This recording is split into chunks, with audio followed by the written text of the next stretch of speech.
हमारी आवाम is very easily swayed, political narratives कभी उनके are naive.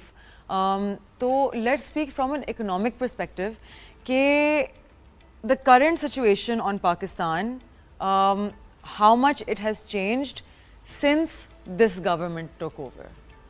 First of all thank you very much for inviting me over. और देखें, जो overall change है, जो स्टेबलाइजेशन हम जिसे कहते हैं, पिछले 15 महीने की हम बात कर लेते हैं. आई थिंक इस गवर्नमेंट को भी आए हुए ऑलमोस्ट इतना ही टाइम हो चुका है. ये जो इशू आया था हमारे यहाँ, आपको याद होगा कि हम क्लोज टू डिफ़ॉल्ट चले गए थे. और आई थिंक 2023 का एंड ऑलमोस्ट समझ लें, मिड टू एंड आप समझ लें कि उस वक्त हमारा ये डिफ़ॉल्ट के दहाने पे हम थे. उसके बाद ऑफ कोर्स बहुत पेनफुल डिसीजंस लिए गए. और पेनफुल मैं इसलिए कहता हूँ कि painful for everyone, not just for the decision makers, but of course more for the common person.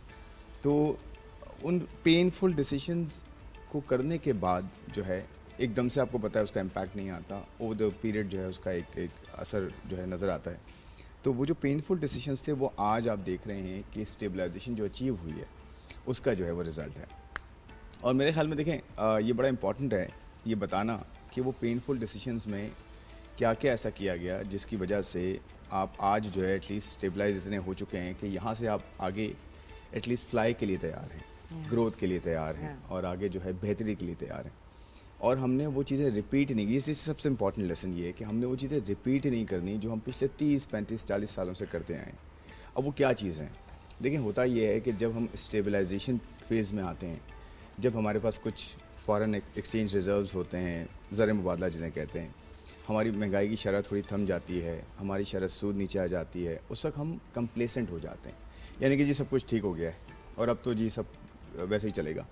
यहाँ पे वो एक चैलेंजिंग कॉल है जहाँ पे आपको ये देखना है कि हमने वो सारी इस्लाहात करनी है, स्ट्रक्चरल रिफॉर्म्स जिन्हें हम कहते हैं, कि जिसमें टैक्सेस को कम करने की कोशिश करनी है, कॉस्ट ऑफ डूइंग बिज़नेस को कम करने की कोशिश करनी है, जिसमें 3 बड़े फैक्टर्स होते हैं कॉस्ट ऑफ डूइंग बिज़नेस में. सिंस आप जो हैं वो एसोसिएटेड हैं कैपिटल मार्केट्स के साथ, तो आपको बड़ा अच्छे से अंदाज़ा है कि 3 बड़ी जो है वो एरियाज़ होते हैं जिनको कम किया जाए तो इन्वेस्टमेंट होती है. सबसे पहली जो चीज़ होती है वो है शरह सूद, जिसे कॉस्ट ऑफ कैपिटल कहते हैं. क्योंकि कैपिटल अगर आसानी से और सस्ता मिलेगा तो इंडस्ट्रीज़ और हमारे जो एसएमईज़ हैं, जो छोटे बिजनेसेस हैं, छोटे कारोबार हैं, उनको मौका मिलता है इन्वेस्ट करने का, सस्ते कर्ज़े लेके अपनी दुकान जो है वो शुरू करने का, या अपने इंडस्ट्री शुरू करने का, या अपना जो भी छोटा मोटा कारोबार है वो शुरू करने का. तो एक तो बड़ी चीज़ वो है, और आपने देखा है वो पिछले 15 महीनों में आधी हुई है. अब यहाँ से मज़ीद एक्सपेक्टेशंस तो हैं. स्ट्रीट जो आपकी कंसेंसस होता है, जो जनरली लोग अभी समझ रहे हैं, ख़ासकर जो कैपिटल मार्केट से लोग हैं, वो ये सोच रहे हैं, समझ रहे हैं इस चीज़ को कि आगे जाते हुए शरह सूद मज़ीद नीचे आ सकती है, क्योंकि महंगाई की शरह अभी भी काफ़ी कम है और शरह सूद अभी भी काफ़ी ज़्यादा है. ऑल्दो ये स्टेट बैंक का प्रेरोगेटिव है, स्टेट बैंक इसको देखता है, मॉनेटरी पॉलिसी का जो है मैंडेट है ये कि सेंट्रल बैंक हमारा जो है वो इस चीज़ को देखता है, बड़ा अच्छे से देख रहा है और देखेगा इंशाल्लाह. लेकिन हम एक्सपेक्ट करते हैं कि हो सकता है कि आगे शरह सूद मज़ीद नीचे आए. तो जितना कॉस्ट ऑफ कैपिटल कम होता है, लेकिन एक सर्टन लेवल पे, देखिए महंगाई और शरह सूद इसका आपस में बड़ा लिंक है. हम ये समझते हैं कि कोई लिंक नहीं है जी, और बड़ा जो है वो आसान है जी. अगर आपकी महंगाई 4-5% पे है तो शरह सूद 11% पे, तो उसको आप 6 पे ले आएँ या 5 पे ले आएँ.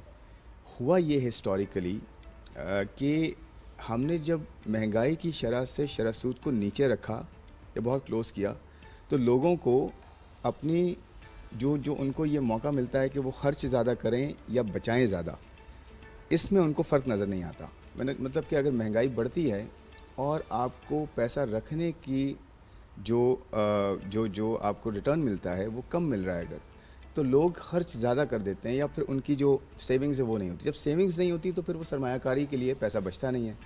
तो ये बड़ा इसका लिंक है आपस में कि महंगाई की शरह से शरह सूद को ऊपर रहना चाहिए. अब कितना रहना चाहिए ये एक कॉल है कि 2%, 3%, ताकि लोग फिर क्या करते हैं, लोग डॉलर के लिए भागते हैं. लोग फिर जो है कोई मौका ढूंढते हैं कि जी कहीं ऐसा पैसा रख दें जहाँ पे महंगाई की शरह से एटलीस्ट थोड़ा सा ऊपर रिटर्न मिले, ताकि लेकिन स्टॉक मार्केट में नहीं इन्वेस्ट करना. हाँ, मतलब ये भी है ऑफ कोर्स. ये बड़ा, और देखें स्टॉक मार्केट माशाल्लाह पूरी दुनिया में आज हमारी जो है टॉप पे चल रही है और अभी भी चल रही है. तो मैं वापस आता हूँ कि शरह सूद, उसके बाद जो है एनर्जी है, जो ये जो तवानाई की कीमतें हैं, बिजली की कीमतें हैं, गैस की कीमतें हैं, ऑयल की कीमतें हैं, इन सब में ठहराव आए और नीचे जाएँ ये, क्योंकि कॉस्ट ऑफ डूइंग बिजनेस यानी कि जो कारोबार करने की जो कॉस्ट है उसके अंदर कैपिटल सस्ता हो, जो बिजली है वो सस्ती हो या पावर सस्ती हो, ताकि फैक्ट्रियाँ जो है वो चल सकें, बेहतर हो सकें। और तीसरी चीज़ जो होती है वो टैक्सेस हैं। टैक्सेस अगर कम रहें ओवरऑल, देखें इस बजट में एक कोशिश की गई है, ये डिबेट की जा सकती है कि जी कम है, ज़्यादा होना चाहिए था, बिल्कुल ज़्यादा होना चाहिए था, लेकिन आपको पता है हम एक फ़ंड प्रोग्राम में हैं, उनके साथ जो है एक कुछ शराइत तय की जाती हैं, उसकी वजह से आपके पास फिस्कल रूम होता है, यानी कि आप कितना ज़्यादा जो है वो टैक्सेस में कमी कर सकते हैं। At least direction of travel change हुआ है थोड़ा, कि जी थोड़ा सैलरी क्लास को थोड़ा सा बेनिफिट मिला, थोड़ा सा कॉर्पोरेट सेक्टर को दिया, लेकिन ये पाकिस्तान में बहुत कम हुआ है। अगर आप उठा के देख लें हिस्ट्री, पाकिस्तान में टैक्सेस बढ़ते हैं, कम बहुत कम हुए हैं। एटलीस्ट लास्ट 10 ईयर्स में तो मैंने नहीं देखा है 10-15 ईयर्स में कि टैक्सेस बहुत कम किए गए होंगे। पॉलिटिकल रीज़न की वजह से आपने बिल्कुल एंड पे आके जो है वो कम कर दिए ताकि आपको एक पॉलिटिकल माइलेज मिल जाए, लेकिन for economic value reasons taxes यहाँ कम नहीं हुए। हमेशा हमने इंपोर्ट्स बढ़ा दी, हमने डॉलर ज़ाया कर दिए, हमने कर्जे ज़ाया किए, हमने जो है वो फिर उसकी वजह से टैक्सेस बढ़ा दिए। तो ये 3 बड़े फैक्टर्स हैं जिसको कम करने की कोशिश की जा रही है और टू एन एक्सटेंट कमी हुई है। मैं ये पर्सनली भी सोचता हूँ, क्योंकि हम प्राइवेट सेक्टर से हैं ऑफ कोर्स और एक असाइनमेंट पे काम कर रहे हैं, और बहुत ऑनर की बात है मेरे लिए तो एटलीस्ट कि मुझे मौका मिला है कि मैं कुछ कर सकूँ मुल्क के लिए। तो ये एक बड़ी चीज़ है कि कॉस्ट ऑफ डूइंग बिजनेस को कम करना। तो ये 15 महीनों के अंदर एनर्जी की प्राइसेस थोड़ी सी उसमें कमी आई है। आपने देखा होगा प्राइम मिनिस्टर ने पास ऑन किया था कुछ 7.5 रुपये कोई आज से 2-3 महीने पहले। हम एक्सपेक्ट करते हैं कि जो पावर सेक्टर के रिफॉर्म्स हो रहे हैं उसके अंदर व्हीलिंग का भी जो है एक बड़ा फैक्टर है। व्हीलिंग से मुराद ये होती है कि सिस्टम किसी का है और आप उसको किराए पे लेके कंपेरेटिव जो है प्राइस जो है वो क्रिएट कर रहे हैं, यानी कि आपको जो है सस्ती बिजली मिले। कि इलेक्ट्रिक अगर बिजली का उसके पास निज़ाम है तो कोई और आए कि इलेक्ट्रिक से वो बिजली ले और आपको वो बेचे और अपने सिस्टम को एफिशिएंट करे, तो एज अ रिजल्ट कंज्यूमर को सस्ती बिजली मिलेगी, इंडस्ट्रीज़ को सस्ती बिजली मिलेगी।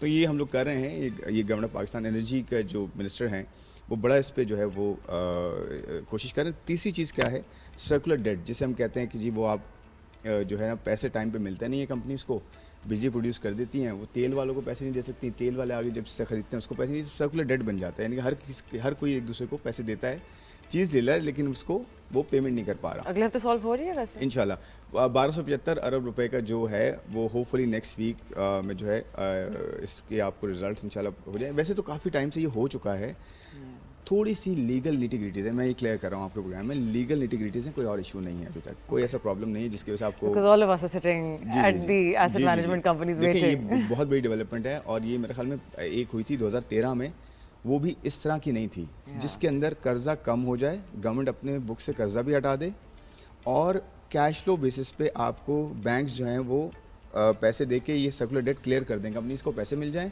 और हम जो 3 रुपये 23 पैसे ऑलरेडी बिल के अंदर आ रहा है पर यूनिट, हम ऑलरेडी पे कर रहे हैं उसका, वही चलेगा, कोई एडिशनल बर्डन भी ना हो कंज्यूमर पे। तो एक अच्छा स्ट्रक्चर बना है। इसमें गैस का भी मैं आपको बता दूं, गैस के अंदर भी काम हो रहा है, गैस के सर्कुलर डेट के भी, उसका भी आपको सोल्यूशन बहुत जल्दी नजर आएगा। तो देखें बात ये कि एनर्जी सेक्टर जो है ना वो सेंट्रल है पूरी इकॉनमी का, पूरी दुनिया में एनर्जी जो है ना वो बड़ा इंपॉर्टेंट रोल प्ले करती है इकॉनमी को प्रोग्रेसिव बनाने के लिए।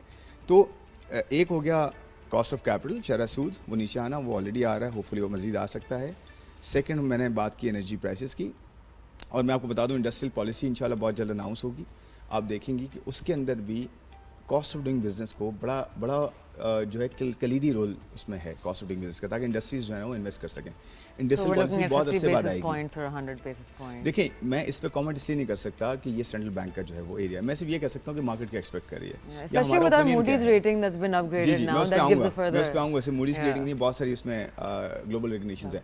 तो ये 3 एरियाज मुझे लगते हैं जिस पे काम हुआ है, जिसकी वजह से आज आपको स्टेबलाइजेशन अचीव होती नजर आई। लेकिन आगे क्या करना है, आगे ये करना है कि हमने स्टेबलाइजेशन को ज़ाया नहीं करना, जो हमने हमेशा किया। हर 3 साल 3.5 साल बाद हम क्या करते हैं, इंपोर्ट खोल देते हैं, हर चीज़ एग्जैक्टली। देखिए बूम बस साइकिल पे मैं वो कहता हूँ पूरी दुनिया में होता है, ऐसा नहीं कि हम कोई अनोखे नहीं है कि बूम बस साइकिल में होता।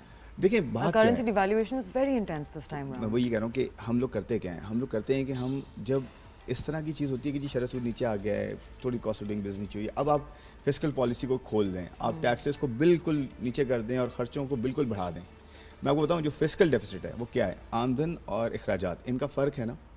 फिस्कल डेफिसिट जो अभी आया है, यानी कि गवर्नमेंट की जो आमदन है और गवर्नमेंट के जो टोटल खर्चे हैं, ये 9 साल के लो पे हैं, 9 साल के, और ये आपको पता है जड़ है पूरी इकॉनमी की। जो इश्यूज़ है ना आपके, वो होता ही फिस्कल से है। जब आप अपने टैक्सेस को वहाँ से नहीं लेंगे जहाँ से लेने चाहिए और ख़र्चे अपने कम नहीं करेंगे, तो उसका जो इम्पैक्ट है पूरी इकॉनमी पे आता है वो क्या होता है, वो इंपोर्ट्स बढ़ जाती हैं फिर आपकी, ठीक है। गवर्नमेंट अपने खर्चे बढ़ाती है, इंपोर्ट्स बढ़ती हैं, डॉलर आपके पास होता नहीं है, you know run back to the land of the last resort. फिर वहाँ से आप पैसे मांगते हैं, मिन्नतें करते हैं, भीख मांगते हैं।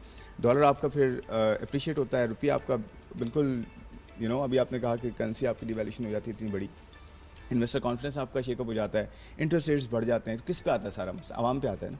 इसको नहीं करना, थोड़ा सा सब्र करना है। अब लोग ये कह रहे हैं कि जी ग्रोथ क्यों नहीं है, तो थोड़ा सा ये सोचें कि यही हमने वो चीज़ नहीं करनी जिसके रिजल्ट जो है हमें लास्ट टाइम जो है वो बड़े ख़राब मिले, हमने उसको रिपीट नहीं करना। Definitely, तो ये प्लान है, थोड़ा सा हमें जो है इसको आगे लेके चलना है।